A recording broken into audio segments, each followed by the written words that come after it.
Graças a Deus, irmãos. Boa noite, graça e paz. Amém? Quem estiver em pé pode permanecer em pé. E quem estiver sentado, vou ficar de pé, por favor, tá bom? Vou abrir a palavra do Senhor no Evangelho de Mateus, capítulo 1. Mateus, capítulo 1. Nós estaremos iniciando nossa leitura a partir do verso de número 18. Vamos meditar do verso 18, inicialmente, até o verso 25. Mateus, capítulo 1, verso 18 até o verso 25. Amém? O texto sagrado nos diz assim: o nascimento de Jesus Cristo foi assim. Maria, a sua mãe, estava comprometida para casar com José. Mas antes de se unirem, ela se achou grávida pelo Espírito Santo. José, com quem Maria estava para casar, sendo um homem justo, e não querendo envergonhá-la em público, resolveu deixá-la sem que ninguém soubesse. Verso 20. Enquanto ele refletia sobre isso, eis que lhe apareceu em sonho um anjo do Senhor dizendo: José, filho de Davi, não tenha medo de receber Maria como esposa, porque o que nela foi gerado é do Espírito Santo. Ela dará à luz um filho, e você porá nele o nome de Jesus, porque ele salvará o seu povo dos pecados deles. Ora, tudo isto aconteceu para se cumprir o que foi dito pelo Senhor, por meio do profeta. Eis que a virgem conceberá e dará à luz um filho, e ele será chamado pelo nome de Emanuel. Emanuel significa Deus conosco. Quando José despertou do sono, fez como o anjo do Senhor lhe havia ordenado, e recebeu Maria por esposa. Porém, não teve relações com ela, enquanto ela não deu à luz um filho, a quem pôs o nome de Jesus. Os irmãos podem sentar. Obrigado, pastor Jorge, pela oração. Nós vamos pensar inicialmente um pouquinho sobre esse texto. Gostaria que você permanecesse com a sua Bíblia aberta nesse texto. E a gente vai falar hoje sobre aprendendo com a família de Jesus. Aprendendo com a família de Jesus. Meus amados irmãos, imagine a seguinte situação: que você tenha sido convidado a participar da gravação de um filme, e lhe seja dado a condição de você escolher entre você ser o ator principal ou o ator coadjuvante, ou seja, secundário. Qual papel você escolheria? De coadjuvante ou de ator principal? Por que eu começo essa meditação nessa noite lhe levando a essa reflexão? Porque um fato nessa passagem me chama a atenção. Não só nessa passagem, mas em outras passagens paralelas, como em Lucas, por exemplo, quando narra o nascimento de Jesus. O fato de Maria, a mãe de Jesus, ela ser bem mais destacada. De Maria ser lembrada muito mais na história de Cristo do que o seu pai adotivo, chamado José. E claro que Maria teve a sua importância. Mas enquanto Maria tem a sua importância, eu acredito que José também, o seu marido, o pai adotivo do Senhor Jesus. Não esqueçamos que foi esse homem, marido de Maria, que criou, o Senhor Jesus Cristo, como homem. Então eu posso imaginar o seguinte nessa noite: me parece que José, o pai de Cristo, o pai adotivo dele, ele é aquele personagem que gosta dos bastidores. José é aquele personagem discreto. Ele nunca quis ser um ator principal. Ele sempre foi um coadjuvante. Porém, embora tudo isso, ele é sem dúvida alguma um personagem histórico crucial para que o plano de Deus pudesse acontecer. Em outras palavras, José é aquele tipo de pessoa que não está preocupado em causar, em aparecer. Ele não gosta das luzes dos holofotes sobre a vida dele. E há uma primeira aplicação aqui, sem nem entrar no texto nessa noite. O que é que eu penso sobre isso? A grande verdade, meus amados irmãos, é que os coadjuvantes nas grandes histórias são eles os verdadeiros heróis. E sem eles, as histórias jamais haveriam de acontecer. E o próprio Jesus, ele narra isso no mesmo Evangelho de Mateus, capítulo 18, se você quiser ir para o texto, do verso 1 até o verso de número 5, quando Jesus diz o seguinte: naquela hora, os discípulos se aproximaram de Jesus e perguntaram: quem é o maior no reino dos céus? E Jesus, chamando uma criança, colocou-a no meio deles e disse: em verdade lhes digo, se vocês não se converterem e não se tornarem como crianças, de maneira nenhuma entrarão no reino dos céus. Portanto, aquele que se humilhar como esta criança, esse é o maior no reino dos céus. E quem recebeu uma criança tal como esta, em meu nome, é a mim que recebe. Me parece, irmãos, que o nosso Senhor, Ele dá uma importância muito grande aos coadjuvantes, porque, repito, são eles os verdadeiros heróis. Agora eu gostaria de pensar com você, a partir de então, em atitudes de homens e mulheres crentes, aqui no caso mais homens crentes, que fazem a diferença na vida da família. É sobre isso que a gente vai pensar aqui nessa noite. Atitudes de homens crentes que fazem a diferença na vida da sua família. Eu chamo a sua atenção inicialmente para o verso número 18 do texto que nós acabamos de ler.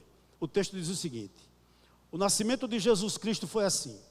Maria, sua mãe, estava comprometida para se casar com José, mas antes de se unirem, ela se achou grávida pelo Espírito Santo.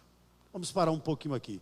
A primeira atitude que eu vejo na vida de José, como alguém que influenciava positivamente e fazia diferença na vida da sua família, é a seguinte: José começou, juntamente com a sua esposa, de forma correta. Por que eu digo isso? Porque o texto está nos dizendo que José e Maria, eles eram noivos. E na cultura judaica, a partir do momento em que noivava-se, na realidade, eles já eram casados. Já havia um compromisso mútuo entre os noivos, certo? A ponto de que se um deles morressem durante o noivado, o outro que ficasse vivo, evidentemente, seria considerado viúvo. Então, na cultura judaica, a partir do momento em que você noivava, você na realidade já estava casado. Já estava casado, essa era a grande realidade. Contudo, o relacionamento íntimo só acontecia após a noiva ser buscada na casa dos pais, certo? E essa festa durava algo em torno de 8 dias. Lembre-se lá da festa de Caná da Galileia. As amigas iam buscá-las, os amigos iam buscá-la e trazia definitivamente para a casa do noivo. Celebrava-se por 8 dias e a partir de então eles já iam morar juntos e ter relacionamento íntimo entre de marido e mulher. Mas antes eu tenho uma informação importante para nós aqui nessa noite, que eu creio que teologicamente é muito importante. O fato de Cristo não ter nascido de um pecador. O verso 18 nos diz que foi o Espírito Santo que formou o corpo do nosso Salvador. Foi o Espírito Santo que preparou no ventre de uma virgem o corpo de Cristo. Mas voltando ao fato de eles terem começado a família deles de forma muito bem. Tanto José quanto a sua noiva Maria, eles aguardaram o tempo de Deus para casarem. Eles, irmãos, não pularam etapas. Eles não passaram à frente de Deus. Isso me chamou muito a atenção. O texto é muito claro. Eles não haviam mantido relacionamento sexual entre eles. O número, o momento de se relacionar de uma forma íntima estava sendo aguardada pelos dois. O que é que eu aprendo aqui? Que era Deus e não eles, e não seus impulsos sexuais, que ditavam as regras do seu noivado, nem tampouco do seu casamento. Era Deus que tinha a última palavra, era Deus que tinha a primeira palavra no noivado, no casamento dessas duas pessoas. Que coisa interessante, meus irmãos. Eles souberam esperar, tipo assim, Foi Deus, ou é Deus, nós vamos nos unir segundo a vontade dEle. Para esse casal, meus irmãos, para José e para Maria, repito, Deus tinha a primeira e a última palavra no casamento. O que é que nós aprendemos aqui? Não importa se as leis mudam. Não importa o que a nossa cultura quer colocar goela abaixo em nós. Para nós que somos cristãos, Deus, os preceitos de Deus, têm a primeira e a última palavra em todos os nossos relacionamentos. Seja em namoro, seja em noivado, seja em casamento, seja em criação de filhos. Esse casal aqui começou de forma muito bem. O que é que isso tem a ver comigo, pastor?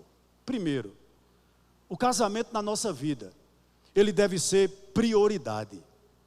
É tarefa do homem e da mulher deixar pai e mãe, cortar o cordão umbilical e viver os dois debaixo do mesmo teto, enfrentando desafios, estando dispostos a criar filhos, estando dispostos a cada um aparar as suas arestas, segundo a Bíblia.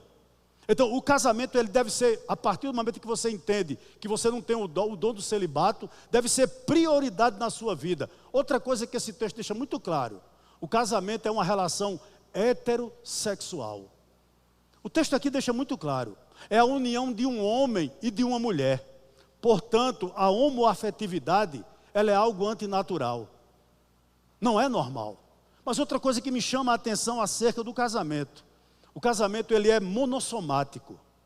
Os dois tornam-se uma só carne.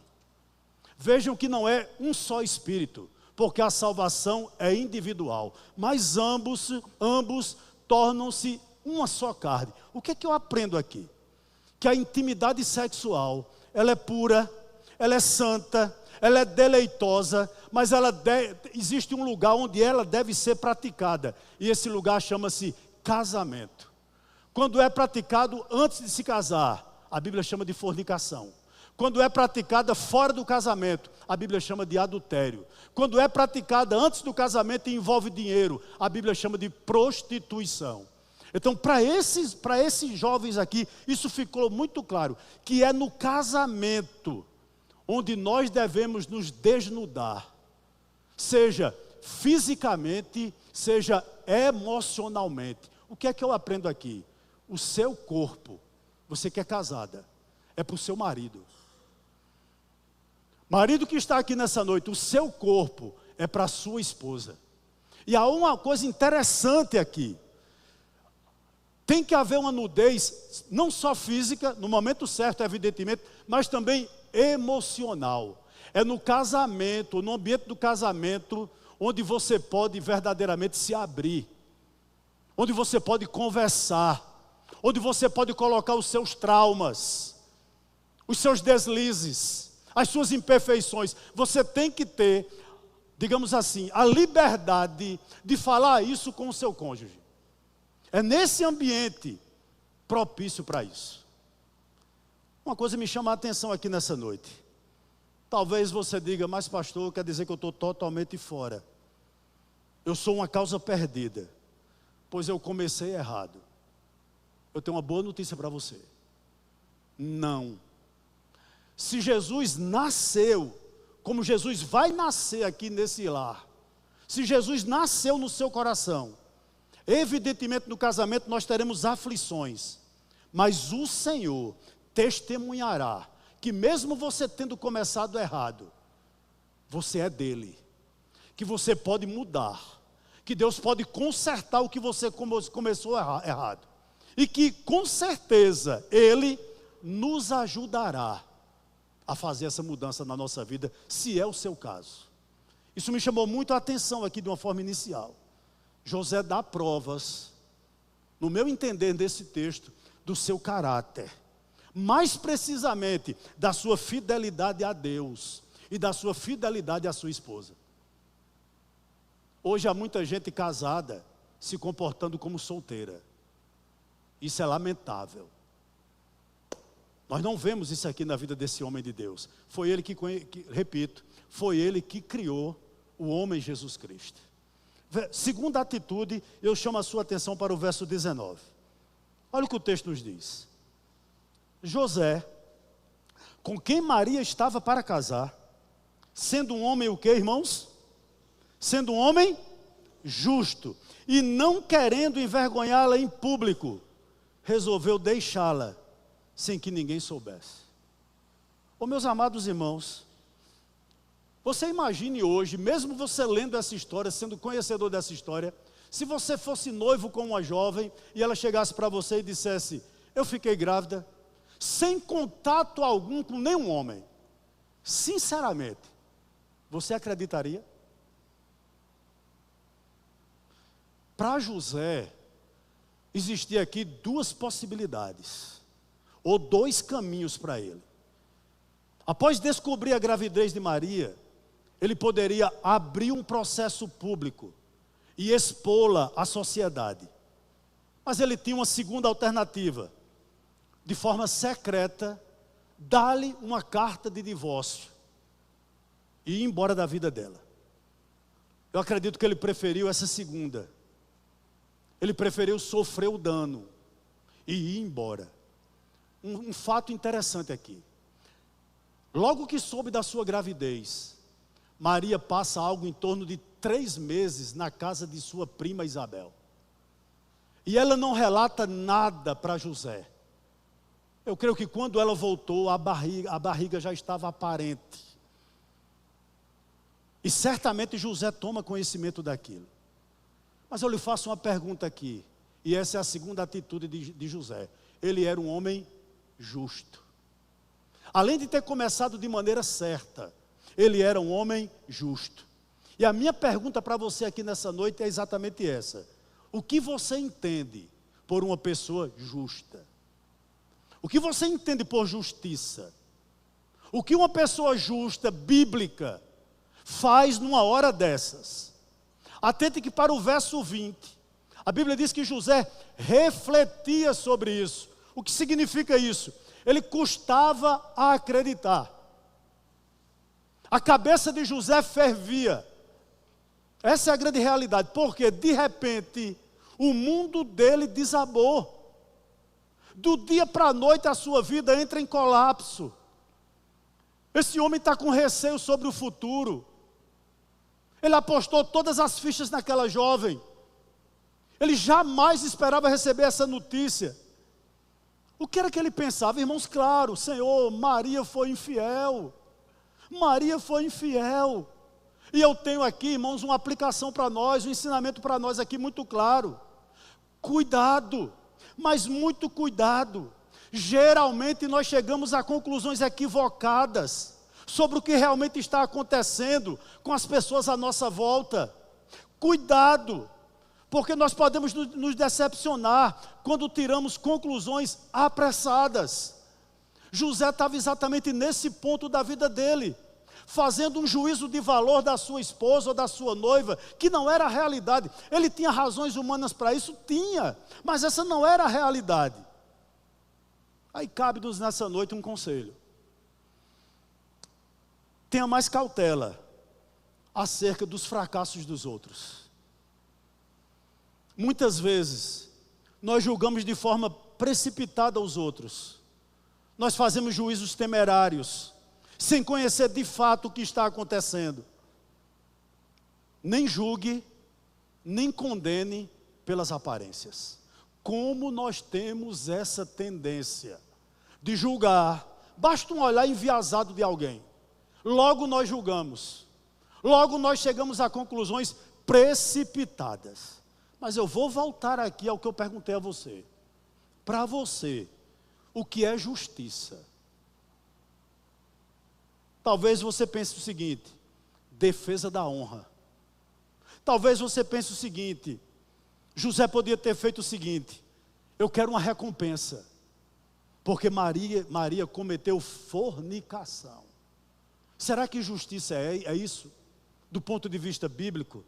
Eu fico imaginando, irmãos, se José fosse precipitado e não tivesse guardado aquilo e ido à casa dos seus pais, à casa dos seus sogros, na casa dos amigos, em toda Nazaré, e espalhado isso, depois, como ele ia juntar esses retraços?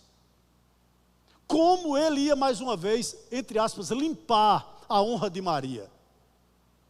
Ele ia ter que trabalhar muito, talvez ele não convencesse todo mundo. que não era verdade a história que inicialmente ele estava contando. Mas ele não fez isso. Biblicamente falando, o que significa ser justo? Me parece que aqui José dá uma palhinha sobre isso. E ele é uma pessoa moderada. Por que eu digo isso? Porque quem é justo não expõe o outro à vergonha. Biblicamente, quem é justo não expõe o irmão, o esposo, o filho, a filha, o cônjuge à vergonha, ao opróbrio. Ele aqui pensou na integridade física de Maria. Quem sabe José refletia assim: Senhor, ela deve amar muito mais esse outro do que a mim mesmo. Lembre-se que o anjo não tinha aparecido a ele ainda em sonho. E ele deveria estar pensando dessa maneira. Ela deveria gostar muito mais desse, por isso que ela engravidou dele. Senhor, que tu tenha misericórdia dela, que ela possa ser feliz, que ela possa ser perdoada. Me parece que ele estava refletindo sobre essas coisas. Sabe, irmãos, o que José está refletindo? Ela sempre foi uma bênção. Essa jovem sempre foi uma pessoa boa, ela era uma pessoa crente. Ela é uma pessoa crente. Senhor, eu custo acreditar nisso. Eu entendo, irmãos, que esse refletir de José era exatamente isso. Por que, Maria? Eu não consigo entender onde essa história se encaixa na minha vida. O que era que ele estava fazendo, irmãos? José estava pesando na balança toda a vida dele com aquela jovem e o que aconteceu agora, e tentando entender por que isso aconteceu. Você não lembra daquela frase que não é bíblica, é um ditado popular que a gente aprende desde pequenininho? Há pessoas que podem fazer por a gente 99 vezes. Se não fizer 100, não vale muita coisa. Já ouviu esse ditado? Me parece que José estava ponderando nessas situações. Como ela tem sido uma jovem íntegra até aqui. E por que isso aconteceu? Contudo, eu tenho que refletir também com vocês que há um contraponto importante aqui. Ele está indo embora também com medo da opinião pública. O que os outros vão dizer? O que os outros vão pensar de mim? Deixe-me dizer uma verdade aqui nessa noite. A sua responsabilidade é fazer o que Deus lhe mandou fazer. Quando nós tememos, irmãos, o que os outros vão pensar sobre nós, nós fazendo a coisa certa, nós deixamos de fazer muitas vezes o que Deus determinou. O medo da opinião dos outros pode nos fazer coisas, pode nos levar a fazer coisas inconvenientes.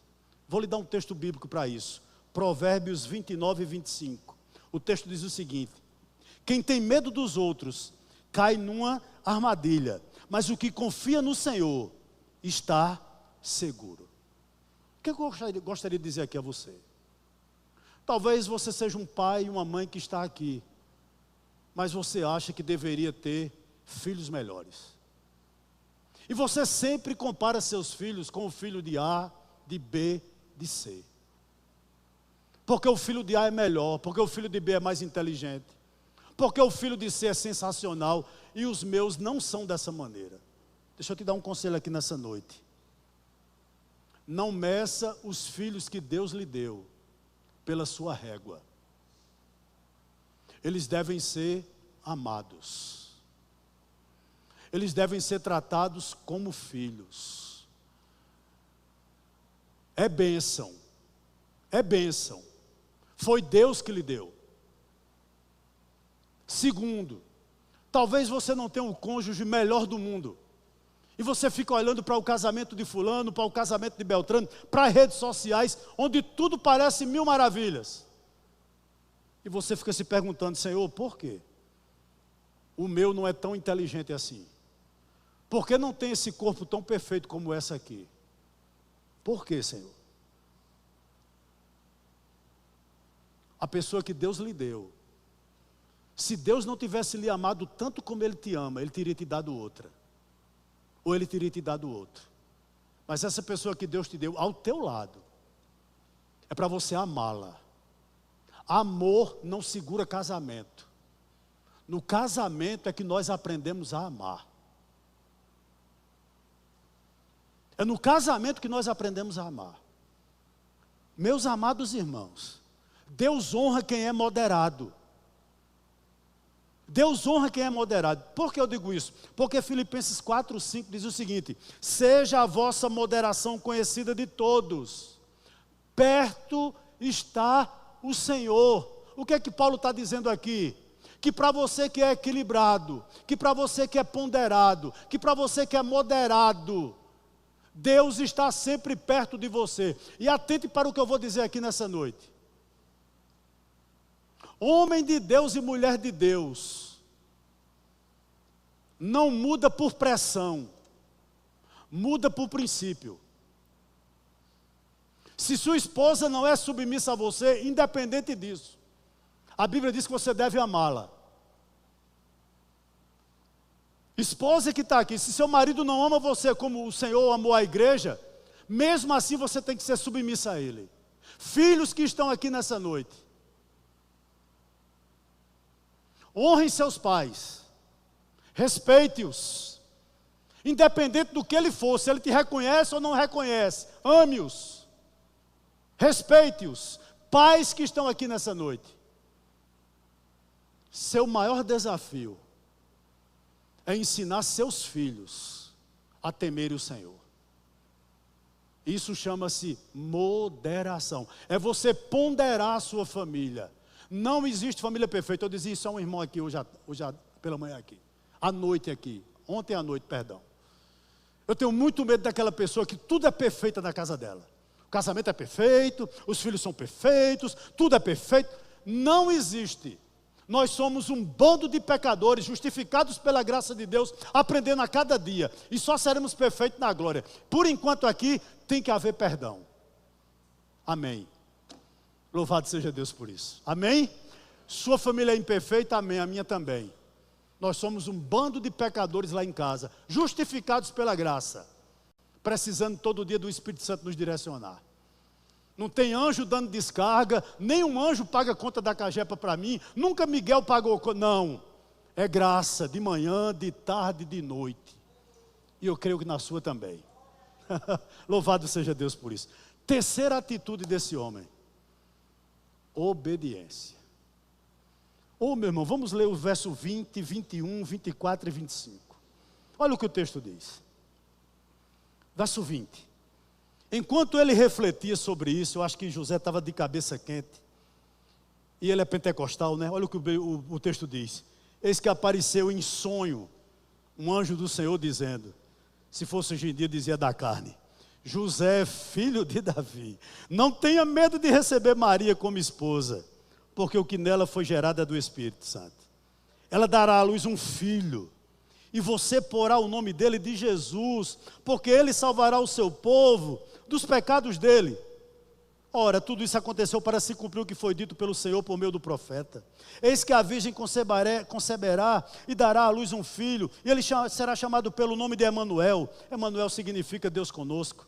Versículo 24 e 25. Quando José despertou do sono, fez como o anjo do Senhor lhe havia ordenado e recebeu Maria por esposa. Porém, não teve relações com ela, enquanto ela não deu à luz um filho, a quem pôs o nome de Jesus. Obediência. Um homem que faz a diferença no meio da sua família, ele é obediente. Eu li alguns anos atrás a biografia de Hudson Taylor. E um dos filhos de Hudson Taylor disse algo que me marcou muito. Ele disse o seguinte: nunca o sol se pôs sobre a China, para que eu não visse meu pai de joelhos, orando por nós. Está aqui um homem obediente, José. Perceba que José obedece. Ele não cria suas próprias regras. Ele está governando a sua vida, ele está governando a sua família. Ele casa-se com Maria. Ele dá o nome do filho conforme foi dito a ele. O que é que eu aprendo aqui, queridos? Quantos homens e quantas mulheres querem governar a sua vida, a sua casa, da sua maneira, sem ponderar, sem refletir sobre o que a Bíblia fala sobre família. Permita-me 2 pontos aqui. Quantos homens no nosso meio hoje em dia, de uma forma geral, não cometem pelo menos um de 2 erros? Há 2 extremos. Há homens que são omissos. José aqui tomou a dianteira. É para casar com ela, Senhor? Eu vou casar. O nome do menino é como Jesus, nós vamos colocar o nome de Jesus. E enquanto ele não nascer, eu não me relaciono com Maria. Olha a obediência desse homem aqui. Ele não é um omisso. Mas quantos homens deixam tudo para a mulher fazer? Quantos homens jogam tudo nas costelas da esposa? E quando nós fazemos isso, nós não estamos refletindo a imagem de Cristo. Pois Deus determinou que o homem em amor exercesse a liderança da sua casa. Meus amados irmãos que aqui estão, o homem tem que trabalhar mais do que a mulher. A Bíblia não é contra a mulher trabalhar fora de casa, desde que ela exerça também um papel de mãe. Mas o provedor, homem de Deus que está aqui, é você. Quem trabalha mais dentro da sua casa deve ser você. Você é o cabeça, você é a liderança. É o homem que luta mais, não a mulher. É o homem bíblico que ora mais. É o homem bíblico que santifica a sua esposa. É o homem bíblico que pergunta à sua esposa: você fez a leitura diária hoje? É o homem que obedece e que faz isso. A liderança nos compete dessa maneira. A minha pergunta a você, meu amado irmão que está aqui nessa noite: é assim que você tem feito? Você poderia me perguntar: pastor, por que isso é importante? Será que isso é importante? É sim. Porque quando o homem deixa de liderar a sua família, ele está condenando a sua família, a sua casa, ao fracasso. Me permita um exemplo aqui.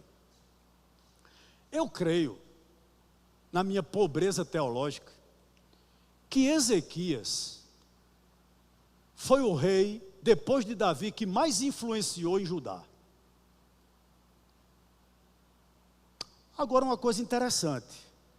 Certo dia o Senhor chega para Ezequias, usando Isaías, e diz o seguinte: Ezequias, põe em ordem a tua casa, porque tu morrerás e não viverás. Ezequias ora, os irmãos sabem do texto, e Deus acrescenta 15 anos a Ezequias de existência. Depois de curado, 3 anos depois da cura, ele tem um filho. Como é o nome dele? O mais endemoniado de Judá, Manassés.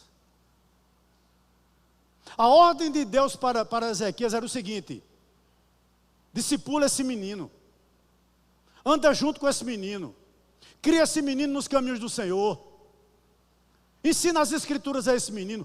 Ezequias teve 12 anos para fazer isso e não o fez. Qual o resultado disso? Vou lhe fazer uma pergunta aqui. Aonde nasceu o cativeiro babilônico? Na casa de Ezequias. Base bíblica para isso, pastor, você lê em casa. Jeremias capítulo 15, do verso 1 ao verso 4. Porque Ezequias não corrigiu o filho? Porque Ezequias não viveu de lado a lado ao filho? Porque ele não se empenhou na educação dos filhos? Judá sofreu. Judá sofreu. Muitas omissões, irmãos, de pais, tem consequências não agora, tem consequências lá na frente. Talvez você ache a maior besteira minha lhe convidar para vir para a EBD e trazer seus filhos. Hoje você domina. Quando ele engrossar o pescoço, você não domina mais. Quando ele tiver de pescoço grosso, ele não vai querer vir mais. Porque você não o ensinou desde pequeno. Ensina o teu filho no caminho que deve andar. A sua Bíblia diz isso? Porque quando for velho, não se desviará dele. A esse extremo, Mas há outro extremo dos homens que não são omissos, mas infelizmente são violentos demais, são brutos demais, são homens que não ponderam, são mulheres também que não ponderam, que não aceitam opiniões, que não aceitam um conselho. Esse tipo de liderança, eles são tiranos, governam a família com mão de ferro, governam a família com punho de aço. Meus irmãos, como é triste um lar onde não se pode emitir opiniões, onde conselhos são desprezados, onde não existe lugar para errar.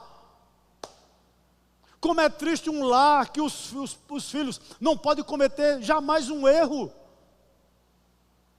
Meu irmão, família é lugar de toque, família é lugar de errar, família é lugar de chorar junto, família é lugar de rir junto, família é lugar da gente dividir nossos fardos. É isso que eu vejo aqui. É muito triste um lar onde não é exercido misericórdia, onde não é exercido graça, onde não é exercido bondade. Eu acho que foi o pastor James, eu não lembro, ou o pastor Jorge, me perdoa, eu não lembro realmente. Mas um pregador que esteve aqui da nossa igreja, ele disse algo interessante, ele disse o seguinte, que o que mais se assemelha a um casamento é a relação que Cristo tem com a igreja. Aliás, ele disse que o que mais se relaciona, o que mais identifica o relacionamento de Cristo à igreja é o relacionamento de marido e mulher. Eu tenho uma pergunta aqui para os homens crentes que estão me ouvindo aqui nessa noite. E para as mulheres também. Para onde Cristo está conduzindo a sua igreja? Me responda aí. Não vi, eu estou um pouco surdo. Para onde? Para o céu, beleza. Marido crente que está aqui me ouvindo nessa noite. Se sua esposa seguir seus passos, juntamente com seus filhos, eles vão para onde? Que liderança é a sua?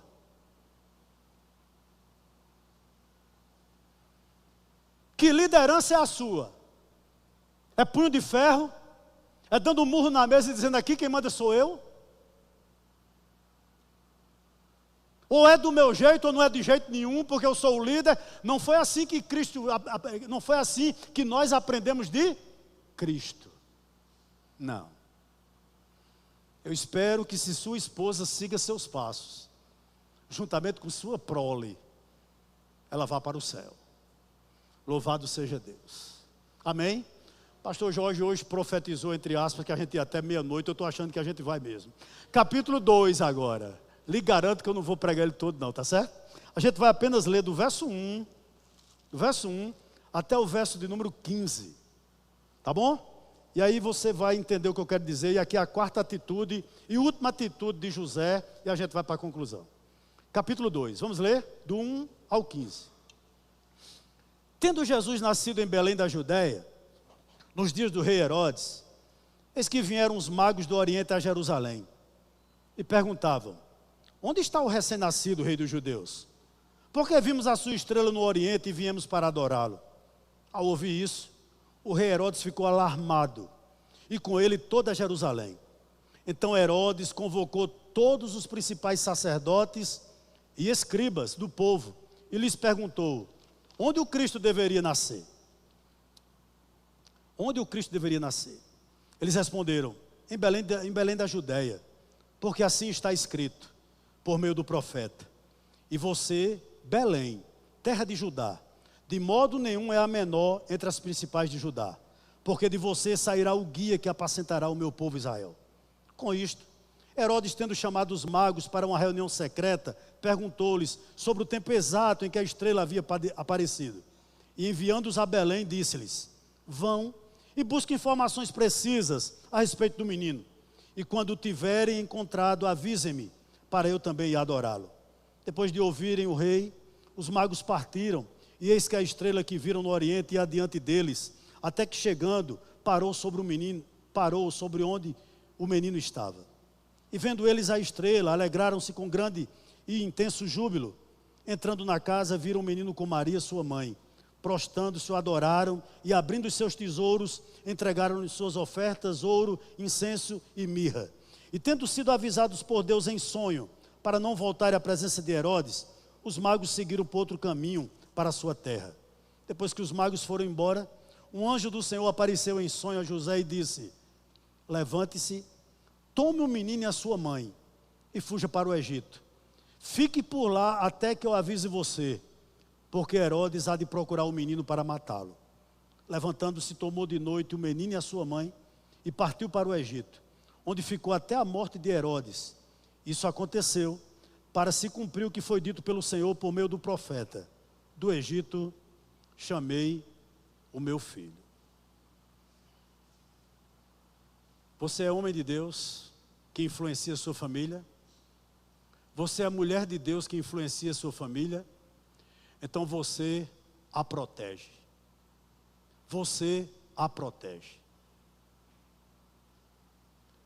Irmãos, ovelha não tem sonhos. Ovelha sonha os sonhos do seu pastor. A gente sonha os sonhos do nosso pastor. Nós não temos vontade própria. A nossa vontade é submissa ao nosso mestre. Proteção. Sabe qual é o ponto aqui? José, ele não tinha ideia dos planos satânicos para matar o filho dele. Ontem Michel tocou nesse texto, Apocalipse 12. O dragão que queria matar a criança. Ele não tinha ideia, irmãos, exatamente disso aqui. Dos planos para acabar com o filho dele, para acabar com a família dele. Nem tampouco os planos satânicos, nem os planos humanos que queriam destruí-lo. Ele não tinha noção disso. O que isso tem a ver com você? Meus amados irmãos, nenhum de nós aqui temos noção do que está acontecendo agora no reino espiritual para desencadear nossos casamentos, para perturbar nossos filhos, para tirar nossos filhos na presença do Senhor. Talvez você hoje, quem sabe, ou essa semana, você recebeu um dardo inflamado do maligno. Você estava tão tranquilo em sua casa, estava tudo em paz na sua casa, mas veio uma notícia de longe, que desestabiliza a família, que desestabiliza os filhos, que tira o seu sono, que tira a tua paz, que tira a comunhão da tua família, que torna teu filho rebelde. São os dardos inflamados do maligno. Interessante. Você pode ser eleito como foi, eu creio na eleição, mas existe algo que você tem que usar, senão você não chegará na glória. Pastor, o que é isso?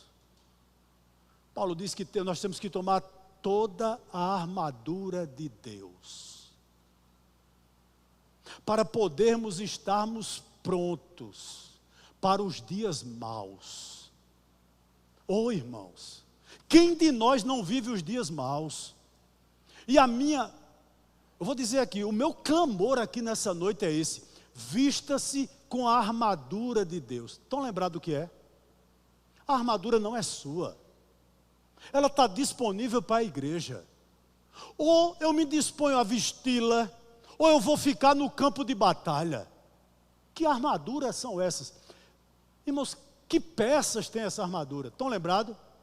Couraça da justiça, cinto da verdade, capacete da salvação, calça os pés com o quê? Com o calçado da preparação do evangelho. É ou não é? Escudo da fé, espada do Espírito. Vence-se o adversário com a palavra. Vence as astutas do maligno com a palavra, sentindo o cheiro dele. Eu acho isso maravilhoso. Sabe por quê? Porque a espada do soldado romano ela era curta. Quando ele ia batalhar contra um rival, contra um soldado rival a ele, hostil ao seu exército, eles ficavam face a face. Era como um sentisse o cheiro do outro. Muitas vezes nós temos essa experiência. Nós temos que batalhar com a palavra, falar o nosso coração. Oh, meus amados irmãos, perseverem, porque aquele que te guarda, ele não dorme. Você não sabe o que está acontecendo, mas há alguém que não dormita, há alguém que não cochila. Ele nos ensinou, irmãos, a chamá-lo de Pai. Louvado seja Deus. Vista a armadura dele nessa noite. O que é que tem vindo? É dardo inflamado do maligno, escudo da fé. Maior o que está em mim do que o que está nele. Maior o que está em nós do que o que está no mundo. Louvado seja o nome do Senhor. Meus amados irmãos, eu acho o seguinte, irmãos. Não tem algo mais frustrante para um pai e uma mãe que ver seus filhos não caminharem com o Senhor. Isso existe até entre os pagãos. Vou lhe dar um exemplo bíblico. A mulher cananeia, ela não era judia, ela era grega. Ela morava em Tiro e Sidom, uma região que não era a Palestina. Não é verdade? A filha dela não estava endemoniada não, estava horrivelmente endemoniada. E aquela mulher vai até Jesus, uma pagã. E a filha dela não diz uma palavra a Jesus. Quem fala pela filha é quem? É ela. Pai e mãe aqui, que tem filho rebelde, que tem filho que não quer nada com o Senhor. Você sabe com quem Deus está falando aqui nessa noite. Talvez seu filho e sua filha não queiram ouvir nada sobre o Evangelho. Eu tenho uma boa notícia para você, não tem problema não. Fale dela para aquele que você aprendeu a chamar de pai. Ele escuta. Pai e mãe que está aqui nessa noite, você não tem capacidade de dar ao seu filho a vida eterna. Você não tem capacidade de dar ao seu filho um novo coração. Mas você pode falar hoje com aquele que pode dar, com aquele que pode fazer um milagre. A mulher cananeia é um exemplo clássico desse tipo de gente. Louvado e exaltado seja o nome do Senhor. Quem sabe mulher, homem chegou aqui, seu casamento está um caos, meu irmão. Eu tenho uma boa notícia para você. Fale do seu casamento para o Senhor. Diga que está doendo. Ele é pai. Toda vez que eu falo em pai, eu lembro do meu. Eu chegava para o meu, não tinha Pix na época, né? Eu dizia, pai, me dê um trocadinho. Ele fazia no bolso. Blim, blim, blim, blim, as moedas, sabe? Tem não. Nunca tinha. Nosso Pai Celestial não é assim. Ele sabe o que você precisa. Ele não vai dar uma pedra quando você precisa de um pão. Ele não vai te dar um escorpião quando você precisa de um peixe. Deus vela pelo teu casamento. Maior o que está em você do que o que está no mundo. Louvado seja o nome do Senhor. Mas eu chamo a sua atenção. Estamos já terminando. 11h58 eu termino. Para o verso 13 ao verso 15 do capítulo 2. Foque nele. Depois que os magos foram embora, um anjo do Senhor apareceu em sonho a José e disse: levante-se de noite, tome o menino e a sua mãe e fuja para o Egito. Fique por lá até que eu avise você, porque Herodes há de procurar o menino para matá-lo. Verso 14. Levantando-se José, tomou de noite o menino e a sua mãe e partiu para o Egito, onde ficou até a morte de Herodes. Isso aconteceu para se cumprir o que foi dito pelo Senhor por meio do profeta: do Egito chamei o meu filho. Aqui nós estamos diante de um homem, irmãos, que quer proteger a sua família. Sabe o que eu imaginei aqui? Que na mente desse homem ele só tinha um desejo: voltar para Nazaré e continuar tocando a sua carpintaria. O lugar mais seguro na mente de José era sair de Belém e voltar para Nazaré e tocar a vida. Jesus nasceu, viriam os outros filhos, ele iria trabalhar como carpinteiro e ponto final. Mas não. Deus chega para ele e diz: de noite. Eu fico imaginando, irmãos, imagina assim, na noite, você com uma mulher grávida, grávida não, perdão, de resguardo, como diziam os antigos, né? De resguardo.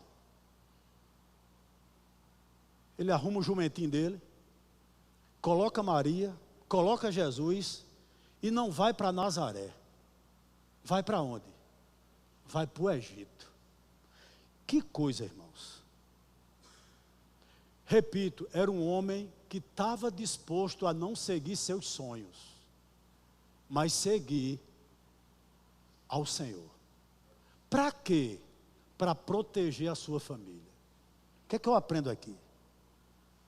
Quantos pais, quantas mães, em busca de sucesso, em busca de dinheiro, em busca de realizações pessoais, em busca de aventuras amorosas, abandonam seus filhos.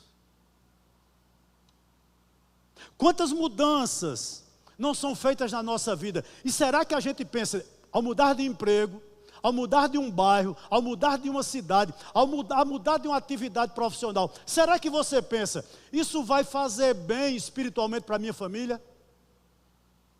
Essa mudança que eu estou proporcionando na minha vida, talvez para ganhar um salário melhor, talvez para morar numa casa melhor, isso vai fazer com que meus filhos fiquem mais perto do Senhor? É assim que você avalia? Era assim que José avaliava. Qual é a direção de ti, Senhor, para mim? É ir para o Egito? Eu vou. O que é que eu aprendo aqui? A estrada da obediência sempre produz uma vida segura.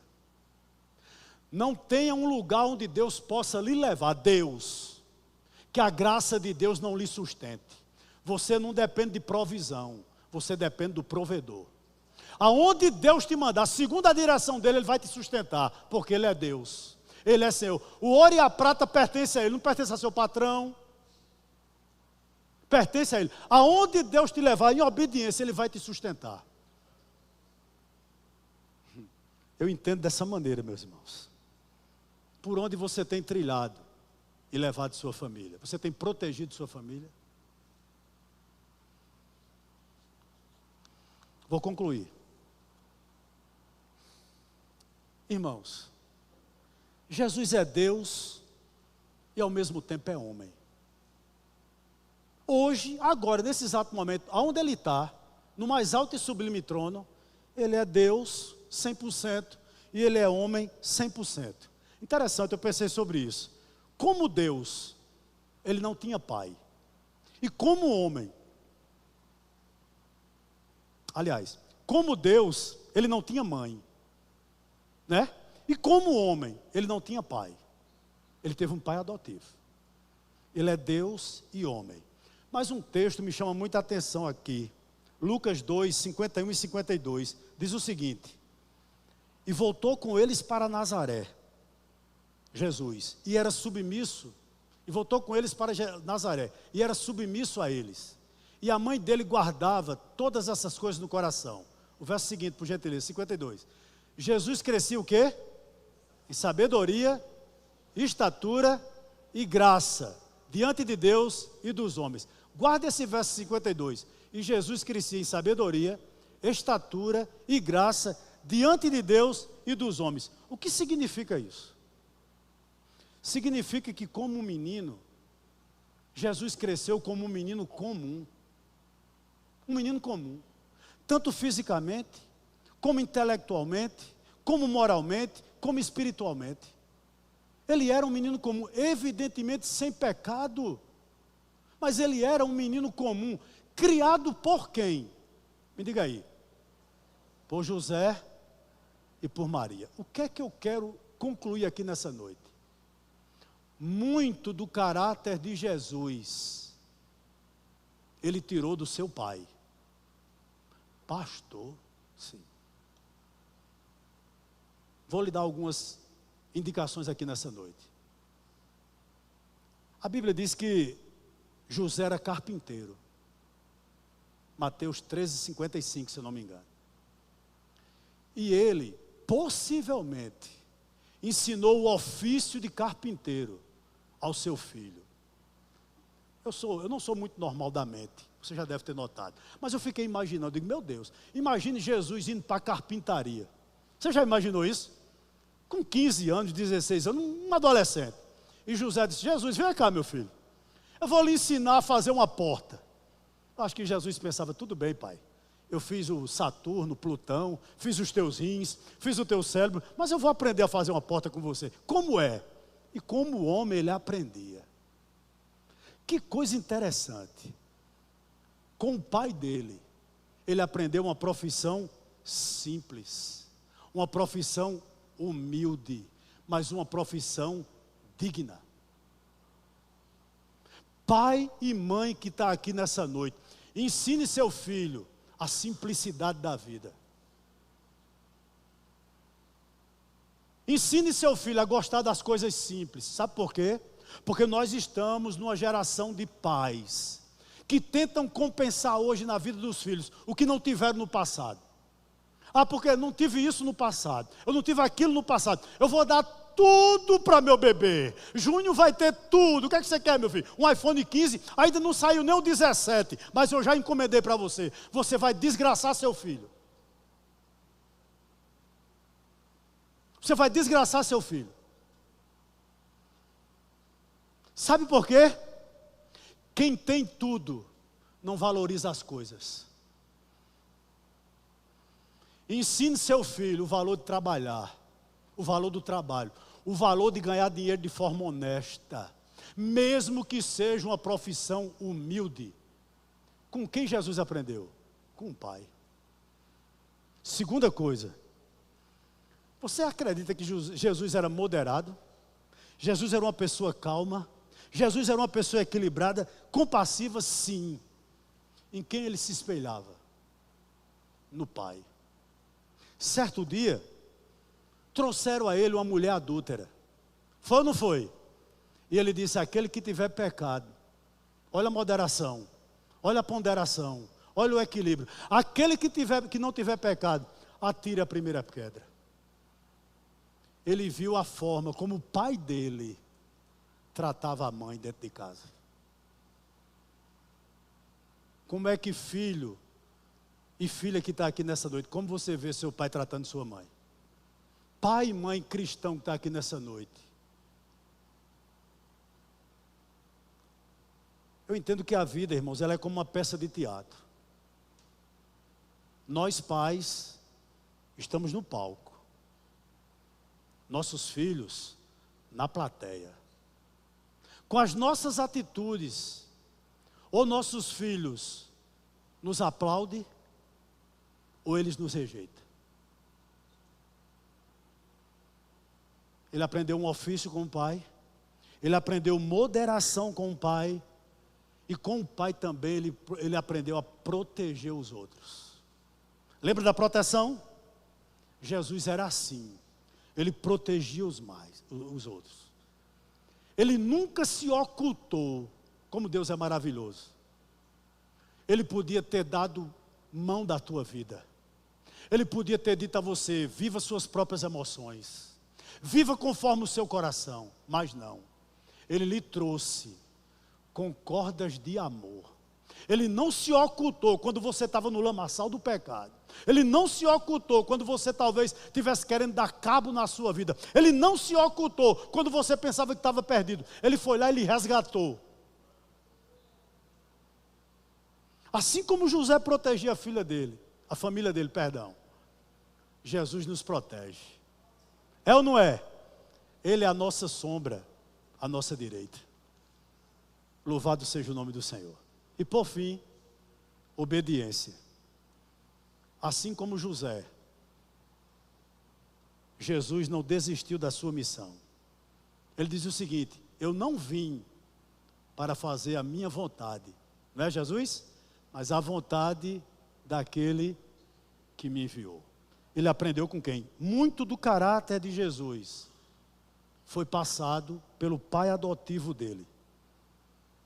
Sabe por que isso é importante, meus irmãos? Porque se a gente não abrir mão de nossos privilégios, nós jamais faremos a vontade de Deus. Qual é a minha oração aqui nessa noite? Que a sua família assim como a família de Jesus, seja uma bênção para a nossa geração. Amém? Louvado e exaltado seja o nome do Senhor. Que assim como a família de José, a nossa família possa ser referência bíblica para aqueles que estão procurando. Que Deus te abençoe na noite de hoje, em nome de Jesus.